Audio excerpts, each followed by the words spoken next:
Hello friends, welcome to my YouTube channel. मैं इस channel पर जो भी इमिग्रेशन ट्रैवल ब्लॉग की वीडियो बना के डालता हूं, जो काफी इन्फॉर्मेशन और हेल्पफुल होती है, इसलिए मेरे चैनल को लाइक और सब्सक्राइब करें और नीचे बेल के आइकन को भी दबाएं, जिससे आपको न्यू वीडियो की अपडेट मिल सके। फ्रेंड्स, क्या आप दुनिया के ऐसे देश में जाकर सेटल होना चाहते हो जहां की फर्स्ट लैंग्वेज इंग्लिश हो और जहां आप मंथली लाखों रुपए कमा सको? तो फ्रेंड्स, न्यूजीलैंड एक ऐसा ही देश है जहां की गवर्नमेंट ने एक न्यू वीजा शुरू किया है जिसको बोलते हैं रिकवरी वीजा। और फ्रेंड्स, इस वीजा की सबसे अच्छी बात यह है कि इस वीजा का प्रोसेसिंग टाइम सिर्फ 1 वीक है। सिर्फ एक हफ्ते में ही आपका वीजा प्रोसेस हो जाता है। तो फ्रेंड्स, इस वीडियो में हम डिटेल के साथ हम बात करेंगे कि न्यूजीलैंड गवर्नमेंट ने यह न्यू वीजा क्यों ओपन किया है। फ्रेंड्स, ये वीजा न्यूजीलैंड की गवर्नमेंट ने इंट्रोड्यूस किया है इमीडिएट रिक्वायरमेंट्स को फुलफिल करने के लिए। न्यूजीलैंड में ऐसे बहुत सारे एरियाज रहते हैं, यहाँ साइक्लोन या फ्लड्स आते हैं, या जहाँ पे जॉब्स की क्रंचेस बहुत ज़्यादा आ जाती हैं। ये उन एरियाज को टारगेट करने के लिए है। फ्रेंड्स, न्यूजीलैंड का इस वीज़ा के थ्रू जॉब मार्केट बैलेंस में रहेगा और अगर आप इस वीज़ा को अप्लाई करते हो तो इसका प्रोसेसिंग टाइम सिर्फ 1 वीक रहेगा। विद इन 1 वीक आपको वीज़ा मिल सकता है। इसके अलावा इसकी बढ़िया बात यह है, इस वीज़ा की कॉस्ट ना के बराबर है। तो फ्रेंड्स, जो रिकवरी वीज़ा की फीस पे करते हो आप, विद इन 20 to 25 डेज में उसका रिफंड आपके बैंक अकाउंट में वापस मिल जाता है। इसके अलावा एक खास बात कि न्यूजीलैंड में आपको पीआर 2 ईयर में ही मिल सकती है। फ्रेंड्स, न्यूजीलैंड में ज़्यादातर एम्प्लॉयर आपको फ्री फूड, अकोमोडेशन और फ्लाइट टिकट भी प्रोवाइड करने के लिए तैयार हैं और इसलिए आपको कोई पैसा खर्च नहीं करना पड़ता है। सिर्फ और सिर्फ आपको एम्प्लॉयर से जॉब ऑफर हासिल करना पड़ता है। तो फ्रेंड्स, इस वीडियो में हम बात करेंगे कि आप न्यूजीलैंड के एम्प्लॉयर से जॉब कैसे हासिल कर सकते हैं और अगर आप 8वीं पास हो या उसके ज़्यादा की आपकी एजुकेशन है, तब भी आप जॉब अप्लाई कर सकते हो। न्यूजीलैंड में सैलरी भी बहुत बढ़िया मिलती है। आपकी सैलरी पर मंथ $3000 से लेके $10,000 तक भी हो सकती है। न्यूजीलैंड के एम्प्लॉयर की तरफ से जब आपको जॉब ऑफर मिल जाता है, तब आपको एम्प्लॉयर सप्लीमेंट्री फॉर्म फिल करना पड़ता है जिसको बोलते हैं INZ-1377। इस फॉर्म को जैसे ही आप भर लेते हो तो एम्प्लॉयर एग्री हो जाता है कि आपको स्पेशल पर्पस के लिए न्यूजीलैंड बुलाया जा रहा है और इस वीज़ा का स्टे 6 मंथ या उससे ज़्यादा का हो सकता है और यह वीज़ा का ड्यूरेशन को आप एक्सटेंड भी करवा सकते हो। इसको बोलते हैं accredited employer work visa, AEWV। Friends, इसमें आपको कोई एजेंट की जरूरत नहीं है। आप बगैर किसी की हेल्प के, बगैर लाखों रुपए गवाए, आप घर बैठे ही जॉब्स के लिए अप्लाई कीजिए। आपको एम्प्लॉयर ही सारी प्रोसेस करके देगा। यह वीज़ा न्यूजीलैंड की गवर्नमेंट ने इंट्रोड्यूस किया है स्किल शॉर्टेज की आपूर्ति फुलफिल करने के लिए। तो फ्रेंड्स, आज हम बात करेंगे कि न्यूजीलैंड के रिकवरी वीज़ा की एलिजिबिलिटी क्राइटेरिया की बात करेंगे और कौन-कौन से जॉब्स इसके लिए एलिजिबल हैं, उसके बारे में बात करेंगे और आपको इन जॉब्स के लिए कैसे अप्लाई करना है, उसके बारे में भी बात करेंगे और इसके अलावा एम्प्लॉयर को आपकी तरफ से क्या-क्या चाहिए होगा, उसके बारे में भी इस वीडियो में हम बात करेंगे। तो फ्रेंड्स, ऐसा चांस बहुत कम मिलता है जिसमें आपको अर्जेंटली हायर किया जा रहा है। एम्प्लॉयर ही सब कुछ पे कर रहा है और वीज़ा की फीस आप जो पे कर रहे हो, वो आपको अपने अकाउंट में 20 से 25 डेज में रिफंड भी हो जाती है, यानी कि आप जीरो कॉस्ट पे न्यूजीलैंड जा रहे हो। और फ्रेंड्स, न्यूजीलैंड बहुत अच्छी कंट्री है और यहाँ पे इंग्लिश लैंग्वेज ही बोली जाती है, तो आपको कोई एक्स्ट्रा लैंग्वेज भी सीखने की जरूरत नहीं है। अगर आपको बेसिक इंग्लिश आती है तो भी आपका काम चल जाएगा। आप अपनी जॉब्स से रिलेटिव जो चीज़ें समझना चाहते हो या समझाना चाहते हो, वो आप समझ पाते हो, भले ही आपकी टूटी फूटी इंग्लिश हो, उतना चलता है। तो एम्प्लॉयर को आपसे कम्युनिकेटेड इंग्लिश चाहिए और 8th पास या उससे ज़्यादा की आपकी एजुकेशन है तो आप ट्राई कर सकते हो। फ्रेंड्स, आपको अपनी एजुकेशन के हिसाब से ही जॉब प्रोफाइल सेलेक्ट करनी है। अगर आप एक इंजीनियरिंग की जॉब के लिए जा रहे हो तो आपके पास इंजीनियरिंग की डिग्री होनी चाहिए। फ्रेंड्स, अगर आपकी एजुकेशन 8वीं या 10वीं पास ही है तो आप फैक्ट्री वर्कर के काम में जा सकते हो, पैकेजिंग वर्कर के काम में जा सकते हो और हाउस कीपिंग वर्कर के काम में जा सकते हो। फूड काउंटर अटेंडेंट के रूप में जा सकते हो, डिश वॉशर के काम में जा सकते हो या किचन हेल्पर के काम में जा सकते हो। अगर आपकी एजुकेशन 10th से 12 पास तक है तो आपको स्टोर कीपर या स्टोर सुपरवाइजर का जॉब भी मिल सकता है और कैशियर का जॉब भी में भी आप जा सकते हो। वेयर हाउस सुपरवाइजर का जॉब में भी आप जा सकते हो और वेयर हाउस असिस्टेंट के रूप में जॉब मिल सकता है। लॉजिस्टिक सुपरवाइजर का जॉब में भी आप जा सकते हो। फ्रेंड्स, इसके अलावा हेल्थ केयर सेक्टर में बहुत सारे जॉब्स हैं। न्यूजीलैंड में हेल्थ केयर सेक्टर को भी बहुत ज़्यादा प्रायोरिटी दी जाती है। तो अगर आप care giver, nurses, physiotherapist, psychology, general practice nurse, psychiatrist, dentist या सर्जन हो तो आपको न्यूजीलैंड में जॉब हासिल करने के बहुत अच्छे चांसेस हैं। इनफैक्ट आप किंडरगार्टन टीचर हो, बच्चों के स्कूल में पढ़ा रहे हो तो आपको जॉब मिलने के बहुत अच्छे चांसेस हैं। फ्रेंड्स, अगर आप न्यूजीलैंड में छोटे से छोटा काम भी करते हो, आपकी मंथली सैलरी $3000 या उससे ज़्यादा भी हो सकती है और अगर आपका वर्क एक्सपीरियंस अच्छा है तो आपकी सैलरी $6000 से $10,000 तक पर मंथ भी हो सकती है। तो फ्रेंड्स, सबसे पहले हम न्यूजीलैंड के रिकवरी वीज़ा की एलिजिबिलिटी क्राइटेरिया की बात कर लेते हैं। सबसे पहले आपके पास 6 मंथ वैलिड पासपोर्ट होना चाहिए और आपके पास पुलिस क्लियरेंस सर्टिफिकेट होना चाहिए और इसके अलावा आपके पास न्यूजीलैंड के एम्प्लॉयर की तरफ से वर्क कॉन्ट्रैक्ट होना चाहिए, यानी जॉब ऑफर लेटर आपके पास होना चाहिए। आपका किसी भी कंट्री में ट्रैवल बैन नहीं होना चाहिए। आपको सफिशिएंट फंड बताना जरूरी है। आपके बैंक अकाउंट में $1000 होने चाहिए। ये डिपेंड करता है, अगर आपका एम्प्लॉयर ही सब कुछ प्रोवाइड कर रहा है तो $800 से $1000 मिनिमम अपने बैंक अकाउंट में शो करना पड़ सकता है और अगर एम्प्लॉयर सब कुछ प्रोवाइड नहीं कर रहा है तो आपको $2500 या उससे ज़्यादा शो करने पड़ते हैं अपने बैंक अकाउंट में। फिर आपको ट्रैवल आइटनरी बतानी पड़ती है, यानी कि आप कहाँ रुकने वाले हो, उसकी बुकिंग दिखानी पड़ती है। आपको एयर टिकट दिखानी पड़ती है। आप कौन सी फ्लाइट से जाने वाले हो, वो बताना पड़ता है।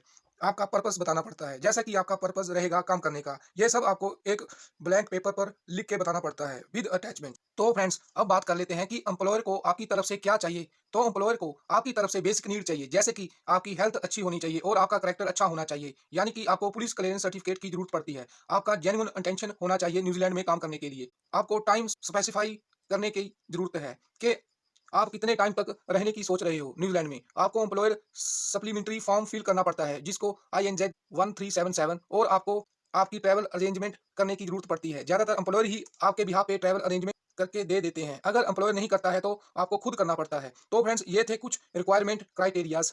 फ्रेंड्स, एक और इम्पोर्टेंट बात की, आप न्यूजीलैंड में कहीं पे भी जॉब के लिए अप्लाई करना है तो सबसे पहले आपके पास इंटरनेशनल फॉर्मेट का CV और कवर लेटर होना चाहिए। इसके बिना आप कहीं पे भी अप्लाई नहीं कर सकते हैं। फ्रेंड्स, अब बात कर लेते हैं कि न्यूजीलैंड में इस वक्त कौन से ऐसे जॉब्स हैं जो हाई डिमांड में हैं। तो सबसे पहले है हेल्थ केयर सेक्टर में सबसे ज़्यादा जॉब्स मिलेंगी न्यूजीलैंड में, जैसे nursing assistant and care giver. और इसमें वेजेस आपको बहुत बढ़िया मिलती है। आपकी वेजेस $25 से $50 पर आवर भी हो सकती है। यह डिपेंड करता है कि आपको कितना ज़्यादा एक्सपीरियंस है अपने काम में, उसके हिसाब से आपकी वेजेस तय होती है। और नंबर सेकंड पे है सेल्स रिप्रेजेंटेटिव। सेल्स के बहुत सारे जॉब्स रहते हैं। हर एक सुपरमार्केट को, हर एक कंपनी को सेल्स रिप्रेजेंटेटिव की जरूरत पड़ती है। तो आपको sales representative, sales supervisor, sales manager, इस टाइप के जॉब मिल सकते हैं।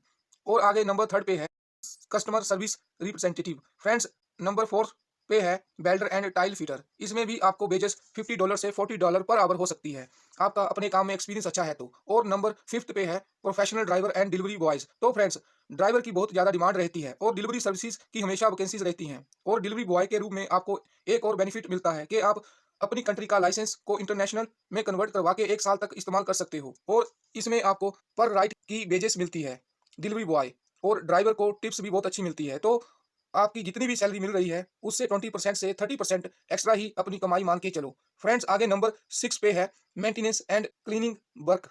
तो फ्रेंड्स, हाउस कीपर की बहुत ज़्यादा जरूरत है। और मेंटेनेंस में electricians, plumber, construction workers, furniture assemblers, इस तरह के जॉब्स रहते हैं। आगे नंबर 7 पे है सिक्योरिटी रिलेटेड जॉब्स। आप CCTV ऑपरेटर बन सकते हो, आप डोर सुपरवाइजर बन सकते हो, आप पर्सनल बॉडीगार्ड बन सकते हो। इन सेक्टर में भी आपको वेजेस बहुत बढ़िया मिलती है। फ्रेंड्स, इसके अलावा फिर आ जाता है मशीन ऑपरेटर्स वर्क, जैसे कि फोर्कलिफ्ट ऑपरेटर, JCB ऑपरेटर और crane operator, CNC, EDM machine, lathe machine, machine line operators. इस तरह से डिफरेंट मशीन ऑपरेटर रहते हैं जिनकी न्यूजीलैंड में हमेशा ही डिमांड रहती है। अगर आप मशीन ऑपरेटर हो तो आपको बहुत जल्दी जॉब मिल सकता है और इनमें भी आपको वेजेस बहुत बढ़िया मिलती है। इसमें आप 25 से $30 पर आवर आसानी से कमा सकते हो। फ्रेंड्स, आगे है warehouse and supermarket jobs. तो गाइस, वेयर हाउसेज में packaging worker, picker and packer, warehouse associate, logistic supervisor, warehouse supervisor और वैन ड्राइवर की जरूरत पड़ती है। और सुपरमार्केट में counter attendant, cashier, stacker and stocker, store supervisor, store manager और स्टोर कीपर की जॉब्स की डिमांड न्यूजीलैंड में बहुत ज़्यादा रहती है। इनफैक्ट सुपरमार्केट में फ्लोर मैनेजर की जरूरत भी पड़ती है। हाउस कीपिंग के भी काम रहते हैं। तो न्यूजीलैंड में सुपरमार्केट में हमेशा ही डिमांड रहती है। फ्रेंड्स, आगे है इंजीनियर एंड IT प्रोफेशनल्स, जैसे engineer, mechanical engineer, civil engineer, electrical engineer, electronic engineer, chemical engineer, हर प्रकार के काम हैं। और आगे IT प्रोफेशन में जैसे software developer, software tester, network support में अगर आप काम कर रहे हो, प्रोडक्शन सपोर्ट में अगर आप जॉब कर रहे हो, IT सपोर्ट की जरूरत पड़ती है, सिस्टम एडमिन की जरूरत पड़ती है। अगर आप DBM में जॉब किए हो, that is data management system, आप डेटा साइंटिस्ट हो, आप साइबर सिक्योरिटी रिलेटिव कुछ काम कर रहे हो, जैसे एथिकल हैकर, अगर आप गेम डेवलपर हो, हर प्रकार के काम रहते हैं। फ्रेंड्स, नेक्स्ट है एडिटर एंड डिजिटल मार्केटर्स, जैसे digital marketers, advertisers, content writer की जरूरत पड़ती है। इसके अलावा video editor and graphic designer की भी जरूरत पड़ती है, सोशल मीडिया मैनेजर की जरूरत पड़ती है। और इन ऑक्यूपेशन की डिमांड हर कंपनी में है। तो अगर आपको इसके रिलेटिव कुछ काम आता है तो आपको जॉब मिलना बहुत आसान है। ओबियसली इस प्रकार के काम के लिए आपसे कुछ आपके प्रायर वर्क के बारे में पूछेंगे, तो पहले से ही इस फील्ड को सीखना चालू कर दीजिए और आप कुछ चीज़ों पे काम करना शुरू कर दीजिए। अगर आपका काम बहुत अच्छा है तो आपको जॉब बहुत आसानी से मिल सकता है इन सेक्टर में। फ्रेंड्स, आगे है रेस्टोरेंट एंड होटल जॉब्स। तो रेस्टोरेंट और होटल में सबसे ज़्यादा डिमांड रहती है कुक्स की।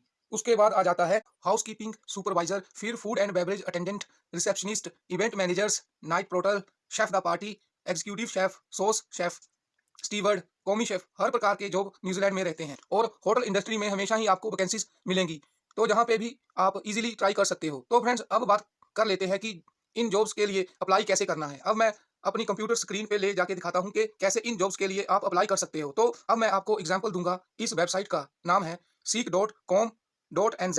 तो जहां आप देख सकते हो मैंने लिखा सेल्स जॉब्स, और जहां पे मैं सीक पे क्लिक कर दिया हूं, तो जहां पे अब आप सारे जॉब्स सेल्स से रिलेटिव देख रहे हो, जैसे territory sales manager, business development manager, और जहां पे आप देख रहे हो कि जहां सेल्स रिप्रेजेंटेटिव बहुत डिमांड रहती है। जैसे आपको एडवर्ड्स एंड हाई डिस्क ब्रूफिंग में जॉब मिलेगा सेल्स रिप्रेजेंटेटिव का। वैसे ही रीजनल सेल्समैन मैनेजर का जॉब है, यह सीड ग्रुप लिमिटेड में है। और आगे जीडी रूम लिमिटेड में जॉब है, ये सेल्स रिप्रेजेंटेटिव का है। फिर आगे फुल टाइम सेल्स असिस्टेंट का जॉब है वर्कशाशे में। आगे ड्यूलेक्स ग्रुप में जॉब है ट्रेड सेल्स रिप्रेजेंटेटिव का। फ्रेंड्स, अब मैं आपको एक एग्जांपल बता रहा हूं फुल टाइम सेल्स असिस्टेंट का जॉब। ये जो जॉब है न्यू मार्केट ऑकलैंड में है। यह रिटेल असिस्टेंट्स से रिलेटेड जॉब है।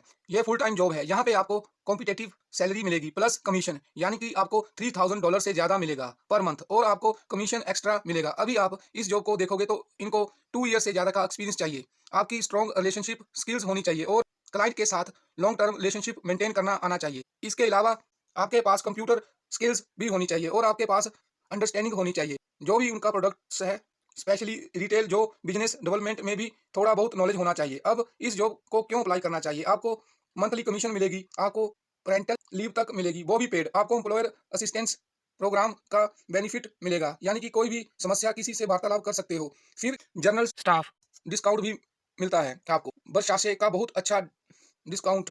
फ्रेंड्स, अब आगे सेल्स का ही एग्जांपल आपको बता रहा हूँ। ये है जीडीएस लिमिटेड का, ये भी ऑकलैंड एयरपोर्ट में जॉब है। ये जॉब है सेल्स रिप्रेजेंटेटिव या सेल्स कंसल्टेंट बोल सकते हैं। ये है फुल टाइम वर्क, जहाँ पे आपको $25 से $30 पर आवर मिलेंगे। अब यहाँ पे देखोगे इन्होंने कहीं पर भी नहीं बोला कि आपको एक्सपीरियंस की जरूरत है। अगर आपके पास एक्सपीरियंस है तो अच्छी बात है, अगर नहीं है तो फ्रेशर को भी हायर करते हैं। ये अपार्ट फ्रॉम में आपकी कम्युनिकेशन स्किल अच्छी होनी चाहिए, रिटर्न बबल दोनों। आपको बेसिक मैथ का नॉलेज भी होना चाहिए और कंप्यूटर वगैरह चलाना आना चाहिए। ये फुल टाइम जॉब है, तो आपको लीगली न्यूजीलैंड में ही जॉब करना पड़ेगा। फ्रेंड्स, अब आगे मैं आपको कुछ हाउस कीपर वर्क के बारे में बता रहा हूँ। फॉर एग्जाम्पल, यहाँ पे आप देख सकते हो मैरिड ऑयल हेल्थ केयर में जॉब है हाउस कीपर का।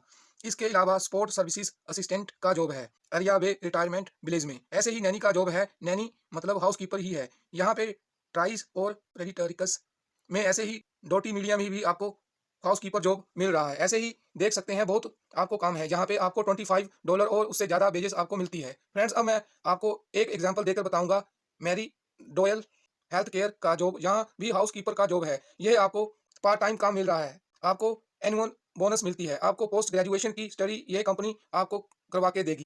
अगर आप दूसरी कंट्री से उस कंट्री में जा रहे हो, जैसे मान लो आप इंडिया, पाकिस्तान, नेपाल से आ रहे हो, तो आपको रिलोकेशन का कॉस्ट भी दिया जाता है, यानी कि आपकी अकोमोडेशन, फूड और फ्लाइट टिकट सब कंपनी की तरफ से। अब यहाँ पे आप देख सकते हो, अगर प्रीवियस आपके पास हाउस कीपिंग का एक्सपीरियंस है तो अच्छी बात है। एक्सीलेंट कम्युनिकेशन और ऑर्गेनाइजेशन स्किल होनी चाहिए आपकी, आपको रिस्पॉन्सिबिलिटी लेनी आनी चाहिए और आपके लोग रिलाई कर पाएँ, और फिजिकल फिटनेस आपकी अच्छी होनी चाहिए। आपको छोटी छोटी डिटेल पे अटेंशन देना पड़ेगा और आपको हमेशा ही काम एंड क्रिटियस रहना है। व्हाट वी कैन ऑफर, अब ये आपको क्या क्या दे सकते हैं। सबसे पहला बेनिफिट मिल रहा है कि इनकी बेरिंग कॉम्पिटेटिव मार्केट रेट है, यानी कि आपको $30 एंड अबव मिलेगा। इसके बाद आपको ऑन गोइंग ट्रेनिंग भी मिलती है, आपको ट्रेनिंग मिलती रहेगी, आप खुद को अपडेट करते रहोगे, धीरे धीरे आप सुपरवाइजर बन जाओगे। और अगर आपको आगे की स्टडी करनी है तो भी आपको इस हेल्थ केयर कंपनी से मिलेगा। स्टाफ का बेनिफिट आपको मिलता है। इसके अलावा पॉजिटिव एंड वर्क इन्वॉल्वमेंट मिलता है। तो फ्रेंड्स, जैसे आपने देखा होगा, इस तरीके से आप जॉब्स के लिए अप्लाई कर सकते हो। अभी न्यूजीलैंड के रिकवरी वीज़ा से आपको बहुत जल्दी जॉब मिल सकता है। विद इन 7 डेज आपका प्रोसेसिंग भी हो जाता है। एम्प्लॉयर आपको फूड अकोमोडेशन भी प्रोवाइड करेगा। आपको कोई एजेंट की जरूरत नहीं है। आपकी अगर कम एजुकेशन है तो भी आपको जॉब हासिल करने के चांसेस हैं। फ्रेंड्स, न्यूजीलैंड में मंथली लाखों रुपए कमा सकते हो और न्यूजीलैंड में इंग्लिश भाषा बोली जाती है। इस वीज़ा से आपका length of stay 6 month and above होता है, उसको आप एक्सटेंड भी करवा सकते हो। न्यूजीलैंड में और भी बेनिफिट्स रहते हैं। आपके बच्चों की एजुकेशन फ्री हो जाती है। अगर आपको न्यूजीलैंड की पीआर मिलती है, और न्यूजीलैंड में आपको 2 साल में ही पीआर मिल सकती है, और न्यूजीलैंड में और बहुत सारे इमिग्रेशन प्रोग्राम्स चलते हैं। अगर आपको न्यूजीलैंड में जॉब मिल जाता है तो आपको और जल्दी भी पीआर मिल सकती है। तो फ्रेंड्स, इस वीडियो से रिलेटेड आपका कोई क्वेश्चन है तो कमेंट करें। तो मिलते हैं एक और नई इंटरेस्टिंग वीडियो के साथ, तब तक के लिए गुड बाय।